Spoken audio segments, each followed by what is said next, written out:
পাহাড়ের একটি বানর সিংসিং। মাঝে মাঝে সে আসতো পাহাড়ের একটি মন্দিরে। মন্দিরের বাসিন্দারা তাকে খুব ভালোবাসত এবং নিয়মিত খাবার দিত। ধীরে ধীরে সবার প্রিয় হয়ে ওঠে সে। এখন সে আর মন্দির ছেড়ে যায় না। এমনকি চীন জুড়ে সিংসিং এখন বেশ জনপ্রিয়। মানুষ ও বন্যপ্রাণীর এই অপূর্ব বন্ধনের গল্পটা চলুন দেখে আসি। একদা এক পাহাড় ছিল। সেই পাহাড়ের উপরে ছিল একটি মন্দির। মন্দিরে সময় শান্তভাবে অতিবাহিত হচ্ছিল, যতক্ষণ না একটি বানর এসে পৌঁছালো। একটা হলুদ, একটা লাল, এখান থেকে যে কোনো একটা বেছে নাও। সে এটা পছন্দ করেছে। আমি 60 বছর বয়সে এই মন্দিরে এসেছিলাম। দীর্ঘ 18 বছর ধরে এখানে আছি। সিংসিং প্রায় 15 বছর আগে এখানে এসেছিল। ইয়াংহু হল বিল্ডিংটা তখন ছিল, কিন্তু এই বুদ্ধ হলটা তখন তৈরি হয়নি। এগুলো ফেলে দিও না, নষ্ট করো না। তুমি কি আর খাবে না? আরেকটা কামড় দাও। এই পাহাড়ের একটি গাছে সিংসিংকে পাওয়া যায়। দুটি বাচ্চা তাকে খুঁজে পেয়েছিল। তারা তাকে ঈগল ভেবেছিল। পরে আমি কাছে এসে দেখি এটি একটি বানর। আমি তাকে দুটো কলা দিয়েছিলাম এবং সে তখনই এগিয়ে এলো। একবার পেট ভরে গেলে সে আর ফিরে যেতে চাইতো না। সেই তখন থেকে ও এখানেই থাকা শুরু করে। সিংসিং যখন এখানে এসেছিল তখন তার হাত ছিল একটাই। সে খুব সুন্দর ছিল। প্রতিদিন এখানে খাবার খেতে আসতো, কিন্তু সে খুব দুষ্টু ছিল। চশমা বা মোবাইল ফোন এগুলোকে সে খেলনার মতো ব্যবহার করত, এদিক ওদিক ছুঁড়ে মারত, ঠিক ছোট বাচ্চাদের মতো। সিংসিং ধীরে ধীরে বড় হতে লাগলো। এরপর আমি তার গলায় একটি কলার দেখতে পাই। কলারটি খুব টাইট ছিল এবং কলারের কারণে তার ত্বকে পচন ধরছিল। গ্রীষ্মকালে মশা ও মাছিরা তাকে খুব বিরক্ত করত। বেচারা বানর।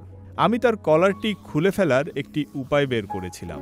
তার কলারটি খুলে ফেলার পর প্রায় 20 দিনেরও বেশি সময় ধরে অদৃশ্য হয়ে গেল বানরটি। সম্ভবত একজন সঙ্গী খুঁজতে দূরে চলে গিয়েছিল সে। আমার তখন খুব চিন্তা হচ্ছিল, বানরটি কোথায় গেল? তাছাড়া এই পাহাড়ে আর কোনো বানরও বাস করত না। সে কোনো সঙ্গী খুঁজে না পেয়ে আবার ফিরে এসেছিল। তখন তার ওজন অনেকটা কমে গিয়েছিল। এরপর আমরা তাকে প্রতিদিন খাওয়াতাম এবং সে আবার আগের মতো মোটা হয়ে যায়। এরপর থেকে সে আর কখনো চলে যায়নি। সিংসিং, সিংসিং, এখানে আসো। সিংসিং এলে আমি তাকে খাওয়াই।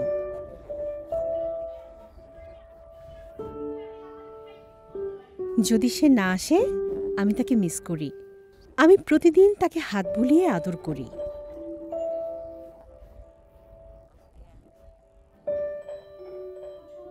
সিংসিং এখন অনেক লোভী হয়ে গেছে।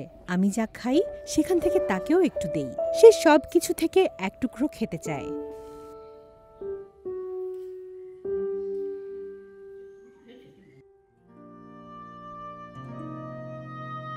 সিংসিং হচ্ছে একটি স্বাধীন আত্মা।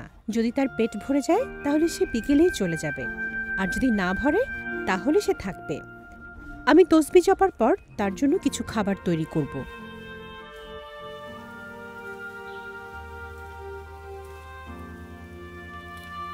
সে এলে আমি খুব খুশি হই। শুধুমাত্র মানুষকে খামচে দেয়া বা কামড়ানো ছাড়া সে অনেক ভালো একটি মেয়ে।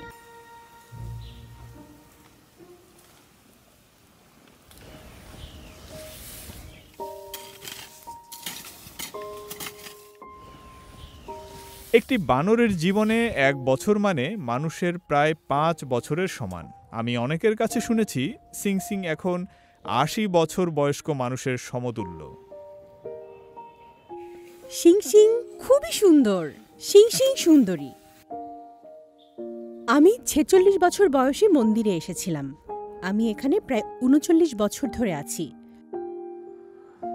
সিংসিং এবং আমরা দুজনেই বৃদ্ধ। সে আর আগের মতো হাঁটতে পারে না, আমিও পারি না। আমার দিন শেষ এবং তারও। আজ হোক কাল হোক আমাদের দুজনকেই চলে যেতে হবে। ভাগ্যের জোরে সেই মন্দিরে এসেছিল। আমরা তাকে পছন্দ করি, তাকে খাওয়াই এবং তার সাথে একসঙ্গে থাকি। ভাগ্যই আমাদের একত্রিত করেছে।